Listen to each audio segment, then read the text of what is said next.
All right, we're about to do something different today. So what's up, everyone? Welcome to another episode of We Got Next. I'm one of your hosts of the show, as always, Hayes, aka Shifty. Thank you again for just always supporting us and just always being there. I'm gonna be rocking today. Hopefully, maybe we'll end up having Steven next week. I'm really looking forward to just the games that are coming up. Let's see if I can end up. I'm going with the switcheroo for this one. Okay. So we're going to start off with just the housekeeping notes. We'll get into some things that happened on X recently, and then we will finish up with the game picks as we normally do. So just getting started, make sure you guys tune into the spaces that I end up doing on Mondays. That one's a good one. Also, the background's probably a little trippy for you all, but we're going to end up rocking with it. So you'll see things go in and out, but hey, we good. Another thing I want to just shout out to the Roaring Tiger Club. Um, that's where the shirt's from. Make sure you end up going and visit their website. I'll probably put the link in the description as well for everyone to end up checking that out too. The next thing I want to mention is make sure to listen to Steven's series that he does with the Quick Slants. He did put out another one not too long ago, so go check it out on Steven's page. And I normally end up retweeting it as well. Without further ado, I want to jump into some of the hot takes that have been happening recently. And the first one is Game Dollar. So, damn, under $75.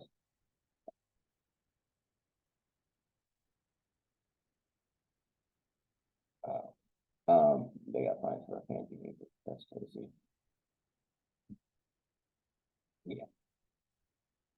But what I want to end up first talking about is Damian Lillard. So Damian Lillard ended up going to the Milwaukee Bucks. Jrue Holiday at first went to the Portland Trailblazers, but now he got traded to the Boston Celtics. And DeAndre Ayton is on the Portland Trailblazers. Malcolm Brogdon is on the Portland Trailblazers. And Robert Williams is on the Portland Trailblazers. Then you have Yusuf Nurkic, who is now on the Phoenix Suns. So starting off with the East, if we end up just kind of talking about that, I think the Celtics are one of the perennial teams that are out there having Jrue Holiday, Kristaps Porzingis, Jaylen Brown, and Jason Tatum makes them a formidable stud team. I know they say Derek White will probably be in the lineup. They've turned over that lineup a lot. Brad Stevens said, we don't like what we did the last year, so we're definitely flipping this team over. They traded in and out of so many players. Brooklyn Nets, I don't see anything from them. Not really worried. New York Knicks are essentially the New York Wildcats because they have so many Villanova players that are there. The 76ers, I don't even think they know what they are. And yeah, of course, you have Pat Bev, and then you have Kelly Oubre, but I don't even think they know what they're truly doing. The Bulls, they're just going to skate along. The Cavaliers, I'm not too concerned about what they're doing either. The Pistons are just still finding themselves.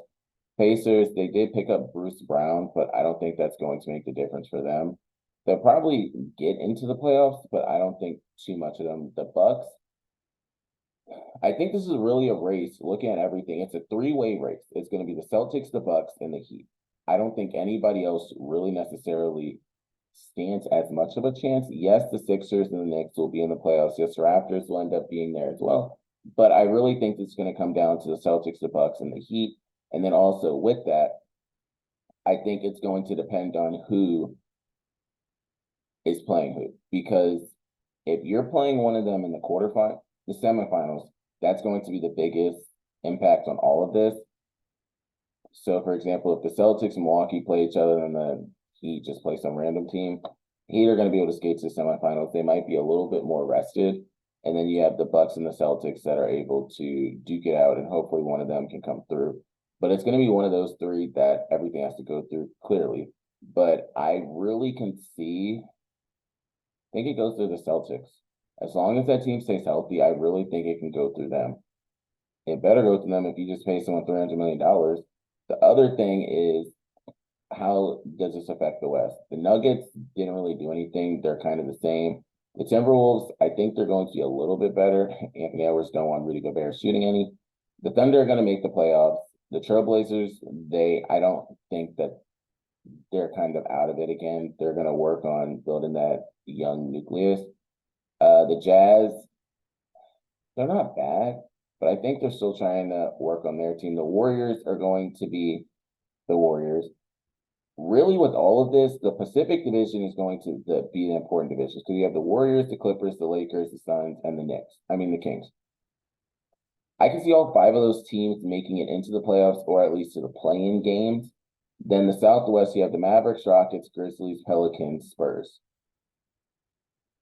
I don't think the Spurs are there yet. I know that they're signing players and adding on to their team. The Pelicans, it really depends on Zion. If Zion's going to play, then they stand more of a chance. The Grizzlies, same thing. They'll make the playoffs because they are a good team, but I don't think they're the team that people think they are just yet.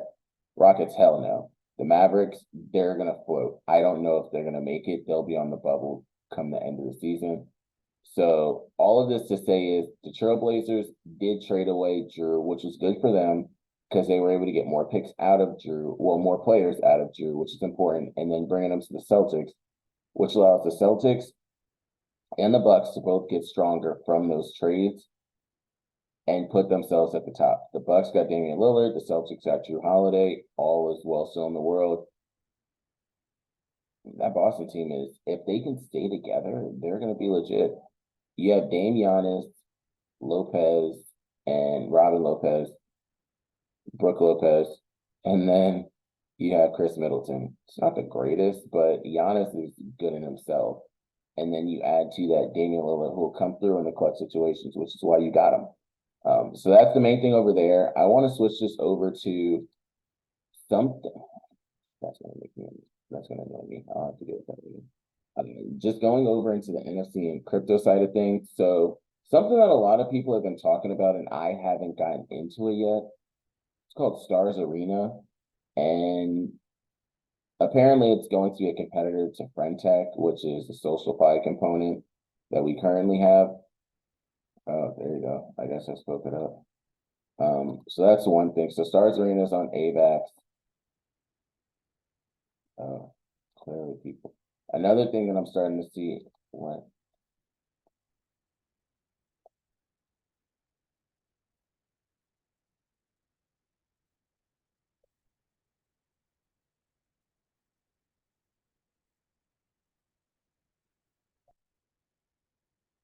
That's great. Yeah. So Stars Arena is the big thing. And then the other one is still Friendtech. I'm seeing a lot of people still in Friendtech. I'm trying to figure out which way works best for me because I would love to get in Friendtech more, but we'll kind of see how that ends up going. Just looking at what's happening with Stars Arena, I'm seeing a lot of big names starting to go over there. I know Crypto Kaleo is over there, Crypto Daddy's over there, Easy's over there now too. So they are starting to end up getting more volume and traction on Stars Arena. They currently only have 14,000 followers, but Cook is over there as well. So I can see this going up. People, of course, talking about saying it'll probably be up for a month.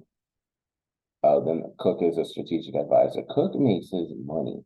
Who's Chukwaka? I don't know who this person is. Oh, he's a business advisor. All right, guess I got some people. I don't know nothing about. And then there were two. Oh, they took out everybody else. Yeah, Stars Arena did come out of nowhere. And that also helped increase the price of AVAX in itself. So if we look at what the AVAX chart is, so also I'm doing this, sorry. I'm looking at the Phillies and Marlins game. That one is done. Bryson Stott hit a grand slam, which was big. So the score is 7-0 at the current time and the bottom of the seventh. We have AVAX is at 10. Earlier today it was around 9:30 or so. Bitcoin is still above 27,000, which is important. And then just looking at like the Solana and Ethereum side of things, one that I really have to give mad props to, and I got out of it, which I did not because they're doing good, is the acid Pepes. I had one at 0.27 when it was sitting around like 0.2 something. I ended up just selling it and sold it for 0.18 Ethereum. Clearly a loss because now technically it's 0.58, 0.5 something, but on the other side, the sales are what you have to look for. You can't necessarily look at what is the price.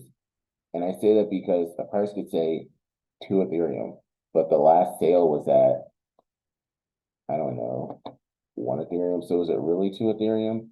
And then Little Pudgies is running there at 0.48. Sugartown Auras is at 0.28. Let's see, where's my acid Pepes? So there were 2 sales recently around like 0.66 and 0.6. Yeah, then the week offer is at 0.4. I'm personally not. I mean, they're dope. Yeah, the one I got was at 0.8. So if they can sell that for 0.18, that's clutch for them. And GG's to them. I really do. I want to get another acid Pepe. I think they just look good. Overall, there's only 200 in the collection. There was one that sold 4 hours ago for 0.69. Another one was sold for 0.66. And then 2 days ago was the other one at 0.35. So that's what I'm saying. Mine, I sold 5 days ago. So only one was sold. That was 2 days after that for 0.25. Another one was sold for 0.2, then 0.275, then 0.32, then 0.35, and then you jump to 0.6 and 0.69. So now the forward price is at 0.55. Some people are gonna wait. The one I had was pretty nice. I can't even lie. That was a really nice one. I just didn't know any better. If I could get back in, I would. To it. Damn. It kind of moves up super fast, but the sale, that's the thing. You almost have to go with the week offers because the sales in themselves aren't going to do the best. I would personally, there's one at 0.69 that I really like. The one I had was super dope though. Yeah, that was a cool one. Oh well, I'll get another one sometime. Anyway, but yeah, so that's kind of the big thing over there. Another thing in finance I want to let everyone know about is the San Diego soccer team. They should be coming soon. So that's something else that's exciting and for people to look forward to. And stocks that I'm looking at, the main one is like Eli Lilly, sticking a lot of ETFs right now.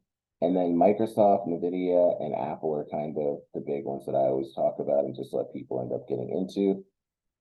Swinging now over to the NFL side of things, I want to just run through the games and I'll talk about the fantasy football.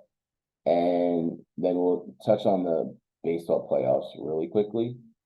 But the first thing is Bears Commanders. So I'm going on a limb with this one, and I'm going with the Bears.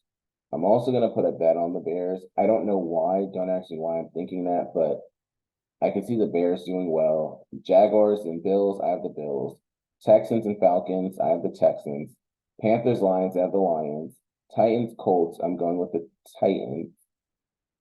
It's a rookie quarterback, so it's tough to always pick the rookie quarterback every single week. Giants, Dolphins, I'm going with the Dolphins. I just think they're going to bounce back pretty well from their loss to the Bills, and the Giants have not been doing that well. Saints, Patriots, I'm going with the Saints. I'm not really comfortable with them because I know what Bill Belichick can end up doing. So don't be surprised if in New England they end up winning. Ravens, Steelers, I got to go with the Ravens, although I do have a couple of homies that are Steelers fans, so I know how that one's going to be. Eagles, Rams, going with the Rams. I don't think the Eagles are going to continue to run the table. I can foresee them losing a game in here somewhere. They're not going undefeated. I think the 49ers are definitely better than them, so I'm going with the Rams. Bengals, Cardinals, I'm going with the Bengals.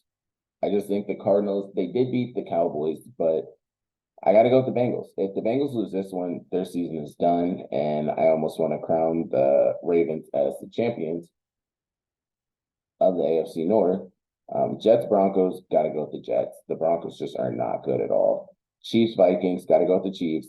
Cowboys 49ers. This is going to be a tough one in the game. I'm really looking forward to just to see how it ends up going. But I'm going with the 49ers. And finally, Packers Raiders. Got to go with the Raiders. They're going to be in Vegas, so I could see that end up going the Raiders' way. Going into some fantasy football notes, a couple of people that I think should be on people's watch list if they're out there. Justin Fields is, of course, one. Another one is, let's see, I'll just end up bringing this up for you.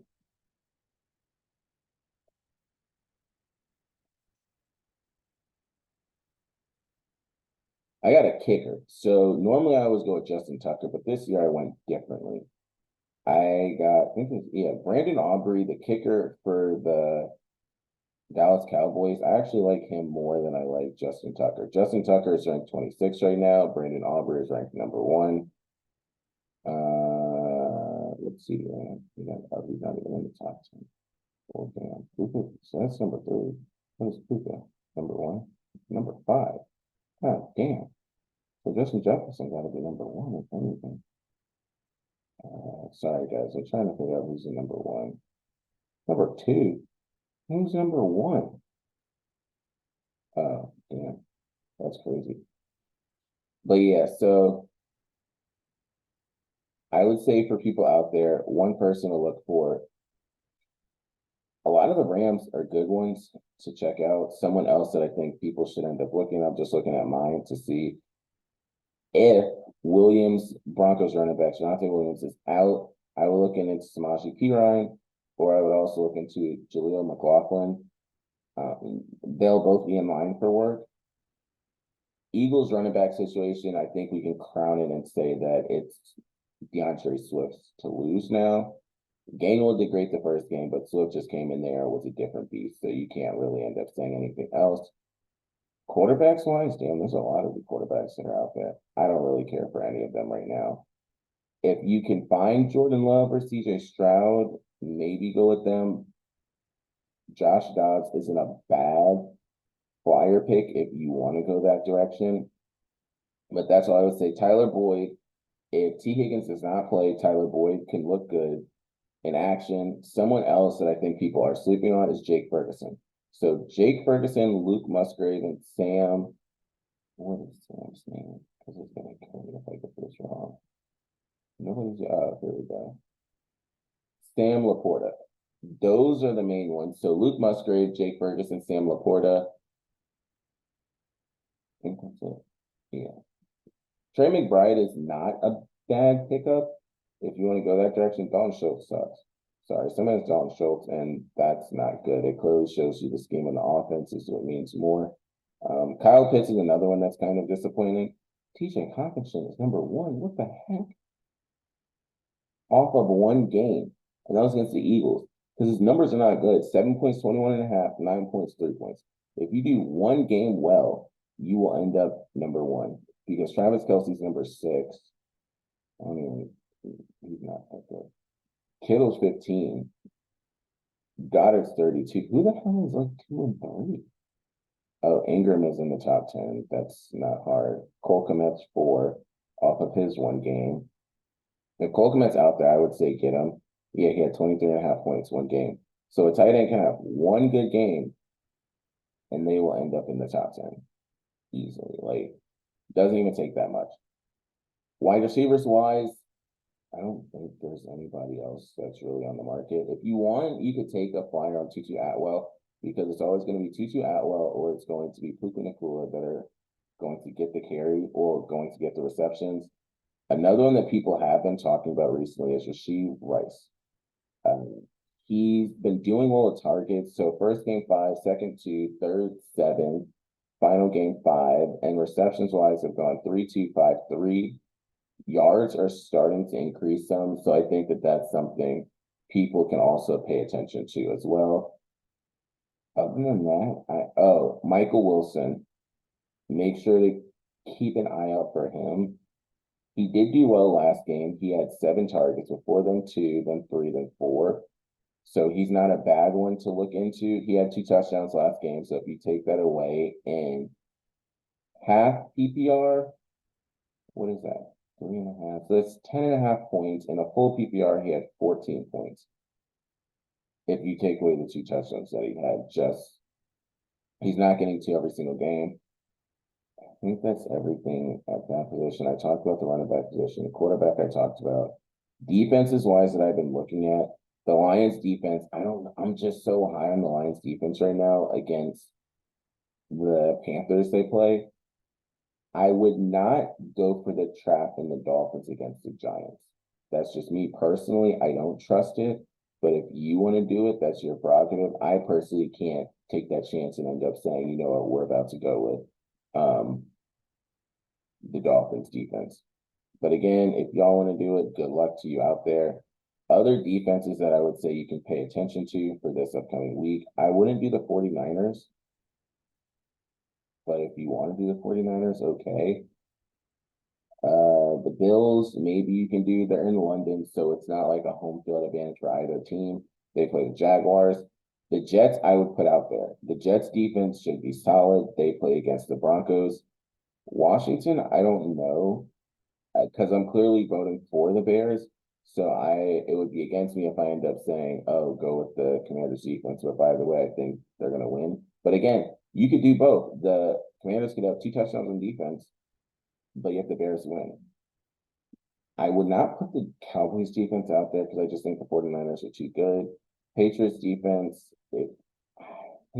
could do well. They're playing in New England. Kansas City's defense, I don't know. I don't have the best of luck with the Kansas City Chiefs defense. They're also ranked number 11. The Ravens, how the hell are y'all ranked number 4? What are y'all doing? They're getting that many sacks. So their sacks are 4 last game, 5 the game before, 1 against the Bengals, and then 5 against Houston. But yet the game that they lost was against the Colts. They also had 3 interceptions against the Browns. I don't count that because that was the rookie, that was the quarterback. The Colts, they had none. The Bengals, they had 1. The Texans, they had a fumble recovery as well as the 5 sacks. So that's everything over on that end. NBA is around the corner. I've been working with one of my homies because I want to get out to the in-season tournament that they have, and the finals are going to be in Vegas. So I'll let you know when that ends up happening. Baseball-wise, it looks like the Phillies are going to move on. The Rangers beat the Rays. The D-backs, last I saw, they were beating the Brewers. And then what was the final game? I think the Blue Jays played. Let's see what the Blue Jays did in their game. Honestly, none of these games are going to be going the distance. Well, the 3 games, sorry. Yeah, the Twins beat the Blue Jays. The Diamondbacks beat the Brewers. The Rangers beat the Rays. And the Phillies are beating the Marlins. So it's 2-2. So 2 home teams won, 2 away teams won, which is good. It just shows you that home field advantage is not everything with all of it. I think that's where I'm going to wrap it up for today. I need to look into Stars Arena more. I need to end up starting my roundup and recap each day for the heist is something. I have a couple of things I'm going to work on Thursday and Friday, so I'm excited for that too. I don't know what Jimmy Butler's doing with his hair, so I'm not going to respond to that. Liberating the Aces. So you know who you are when you listen, because you listen to this. It's so tough. As much as I want to go with the Aces, I truly do. I'm going with the Liberty. Like the Aces are star-studded over there, but I'm gonna go with the Liberty. I got to see the Liberty play in person, so I'm gonna go with them. But I do like the Aces. Aces are a legit team. But that's my pick for the WNBA Finals. I appreciate everyone listening day in and day out to just us rambling, just us talking. Promise you, right now it might seem like only 1 or 5 or 10 people are listening. We gonna add a 0 on that soon, and then you're gonna be like, damn, we were there from the beginning when all this happened. Just keep vibing with us. Promise you, it's gonna be great. The content's gonna continue to get better. I want to end up doing this 2 to 3 times a week, so that's my other goal, to put out more content. I want to also do more spaces. So if I can do like an hour spaces or 30-minute spaces, 30-minute podcast, 2 to 3 times a week, will be clutch and solid. But until then, Hayes, AO Shifty, We out.